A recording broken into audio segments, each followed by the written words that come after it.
Railway में बहुत ही शानदार वैकेंसी निकल कर आ चुका है 4098 पदों के लिए इंजीनियर के पोस्ट पे।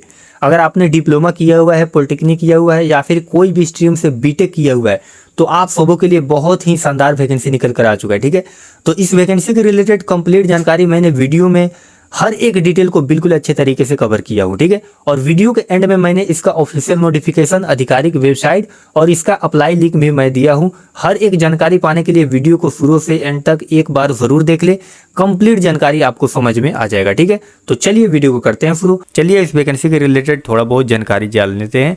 तो जैसा कि मैंने बताया कि ये वैकेंसी आपका रेलवे रिक्रूटमेंट बोर्ड के अंतर्गत निकाला गया है। ठीक है, पोस्ट आपका junior engineer DMs CMA 3 post होने वाला है। टोटल पोस्ट आपका 4098 होने वाले हैं। ऑल इंडिया कैंडिडेट इंडिया के मेल फीमेल इसके लिए बिल्कुल ईजिली आवेदन कर सकते हैं। ठीक है, ऑल इंडिया में आपका जॉब लोकेशन रहने वाला है। अब इसको अगर आप आवेदन करते हैं तो आपको कितना पैसा लगेगा, मतलब एप्लीकेशन फ़ी कितना लगने वाला है, इसे समझ ले। तो अगर आप जनरल ओबीसी और ईडब्ल्यूएस कैटेगरी से आते हैं, ठीक है, तो आपका 500 रुपये लगने वाला है। वहीं अगर SC ST female EBC category से आते हैं तो आपका 250 रुपये लगने वाला है। पेमेंट आपका मोड ऑनलाइन ही होने वाला है। ठीक है, और ये जो भी पेमेंट लिया जाता है ये आपका एग्ज़ाम्स के बाद में रिफ़ंड कर दिया जाता है। ठीक है, तो यहाँ पे रिफंडिंग का भी यहाँ पे आपका अपॉर्चुनिटी देखने को मिल रहा है। ठीक है, तो इस तरीके से मैंने इसका ओवरऑल डिटेल जो है वो समझ लिया। ठीक है, अब बात करते हैं यहाँ पे पोस्ट के रिलेटेड और यहाँ पे एजुकेशन क्वालिफिकेशन के रिलेटेड। तो अगर आप जूनियर इंजीनियर के पोस्ट के लिए आवेदन करना चाहते हैं तो यहाँ पे आपका 3749 पोस्ट निकला हुआ है। ठीक है, जिसके लिए रिलेवेंट इंजीनियर डिप्लोमा होना आपके पास में ज़रूरी है, या अगर आपने बीटेक किया हुआ है तो आप कैंडिडेट इसका अप्लाई कर सकते हैं। ठीक है, उसके बाद में डीएमएस की पोस्ट बात करें तो 314 पोस्ट निकला हुआ है। ठीक है, रिलेवेंट इंजीनियरिंग डिग्री आपके पास में होना चाहिए, बीटेक होना चाहिए, सो आप इसके लिए आवेदन कर सकते हैं। और सीएमए की बात कर ले तो 35 पोस्ट आपका निकला हुआ है। ठीक है, इसके लिए भी आपके पास में इसके रिलेवेंट डिग्री बीटेक होना ज़रूरी है। ठीक है, टोटल पोस्ट आपका 4098 होने वाला है। एज पर नोटिफिकेशन के अकॉर्डिंग आपका ये पद दिखाया गया है। अब बात करें सिलेक्शन प्रोसेस के, बिल्कुल अच्छे तरीके से इसको समझना है। ठीक है, तो सबसे पहले तो आपका सीबीटी एग्ज़ाम्स होना है एक। ठीक है, उसके बाद में आपका सीबीटी 2 होना है, जिसमें कई सारे ऐसे भी पोस्ट हैं जिसके लिए आपका टाइपिंग टेस्ट मांगा जाएगा और भी अलग अलग प्रकार के रिलेवेंट आपका क्वेश्चंस रहने वाले हैं। ठीक है, तो यहाँ पे मानना है कि 2 एग्ज़ाम्स होने वाला है। उसके बाद में आपका डॉक्यूमेंट वेरिफिकेशन होगा, उसके बाद में आपका मेडिकल होगा। ठीक है, तो इस प्रकार से आपका सिलेक्शन प्रोसेस होने वाला है। बात करते हैं एज लिमिट के रिलेटेड। ठीक है, आपका कितना मिनिमम एज और मैक्सिमम एज होना चाहिए, तो इसको बिल्कुल ध्यानपूर्वक आपको समझना है।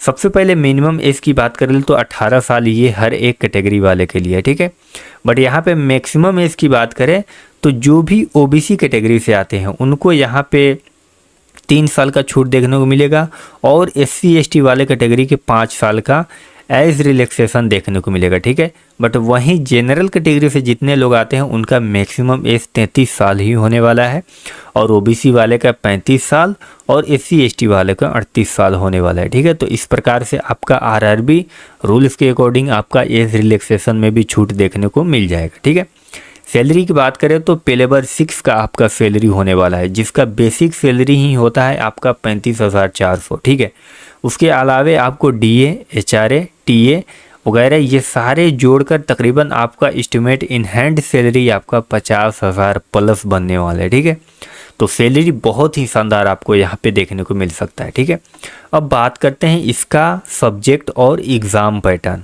तो आप देखेंगे तो यहाँ पे कुल आपका 4 सब्जेक्ट से क्वेश्चंस रहने वाला है। एक मैथमेटिक्स से 30 क्वेश्चन रहने वाला है, जनरल इंटेलिजेंस एंड रीजनिंग से आपका 25 क्वेश्चन रहने वाले हैं, जनरल अवेयरनेस से 15 क्वेश्चंस और जनरल साइंस से आपका 30 क्वेश्चन।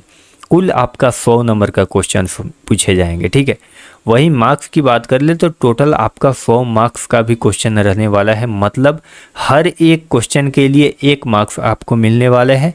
टाइम ड्यूरेशन की बात करें तो यहाँ पे 90 मिनट का आपको एग्ज़ाम्स में टाइम मिलने वाला है।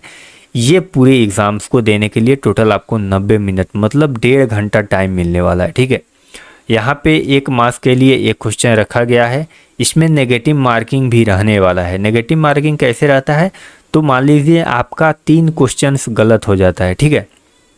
तो अगर आपने 3 क्वेश्चन गलत कर दिया तो एक क्वेश्चन अगर आप सही भी किए हैं ना, तो आपका एक क्वेश्चन जो सही है वो भी गलत माना जाएगा। इस प्रकार से आपका 1/3 का नेगेटिव मार्किंग भी रहने वाला है, ठीक है। तो बिल्कुल केयरफुली होकर बिल्कुल ध्यानपूर्वक एग्ज़ाम्स को देना है। ये ना हो कि आपका जो सही भी क्वेश्चन है वो आपके थोड़े बहुत मिस्टेक की वजह से वो गलत हो जाए, ठीक है। तो इस चीज़ को आपको बिल्कुल ध्यान में रखना है।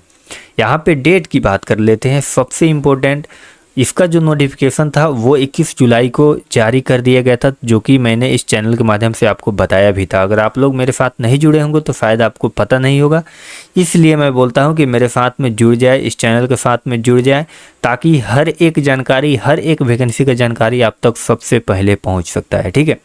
ऑनलाइन अप्लाई स्टार्ट की बात करें तो 14 अगस्त से इसका जो ऑनलाइन फॉर्म है वो स्टार्ट हो चुका है। मतलब आज हम वीडियोस बना रहे हैं, आज से इसका ऑनलाइन फॉर्म स्टार्ट हो चुका है। तो आप कैंडिडेट इसका बिल्कुल जल्दीबाजी में इसका आवेदन कर ले। हो सकता है वेबसाइट पे काफ़ी ज़्यादा ट्रैफिक होने के कारण थोड़ा बहुत आपको समस्या का भी सामना करना पड़ सकता है, ठीक है। लास्ट डेट की बात करें तो इसका 13 सितंबर तक लास्ट डेट चलने वाला है। मतलब कुल 1 मंथ तक इसका अप्लाई होने वाला है। तो इस बीच में आप लोग कभी भी इसका अप्लाई कर सकते हैं, बट मैं कहता हूं कि आप लोग जितना जल्दी जाकर इसका अप्लाई कर लें उतना ही आपके लिए काफ़ी अच्छा हो सकता है, ठीक है। ताकि कोई भी डिटेल्स में मिसमैच होता है तो उसे आपको सुधारने का भी मौका देखने को मिल सकता है, ठीक है। एग्ज़ाम डेट, एडमिट कार्ड वगैरह, ये हर एक जानकारी मैं इसी चैनल के माध्यम से आपको दूंगा। तो मैं बार बार कहता हूँ कि इस चैनल को आप लोग ज्वाइन कर ले, सब्सक्राइब कर ले, वीडियो पसंद आए तो लाइक कर ले, ठीक है। अब बात करते हैं इसका लिंक, ऑफिशियल लिंक। तो इसका ऑफिशियल लिंक, ऑफिशियल वेबसाइट और भी इसके रिलेटेड काफ़ी सारे जो जानकारी है वो मैं अपने टेलीग्राम चैनल पे दिया हूँ, जो कि मैंने डिस्क्रिप्शन में उसका लिंक दिया हुआ है, ठीक है। और वहाँ पे आपको व्हाट्सएप चैनल का भी लिंक देखने को मिल सकता है। वहाँ पे अगर आप ज्वाइन करना चाहते हैं तो कर सकते हैं। टेलीग्राम को तो मस्ट है कि ज्वाइन कर ले, ताकि वहाँ पे इस प्रकार का जितने भी वैकेंसीज का नोटिफिकेशन आता है वो हर एक नोटिफिकेशन मैं वहाँ पर अपडेट देता रहता हूँ, ठीक है। तो इस प्रकार से आप लोग वहाँ पे नोटिफिकेशन देख सकते हैं, या फिर मैं डिस्क्रिप्शन में भी ऑफिशियल वेबसाइट का लिंक दे दूंगा और ऑफिशियल नोटिफिकेशन का लिंक दे दूंगा, वहाँ से भी जाकर देख सकते हैं।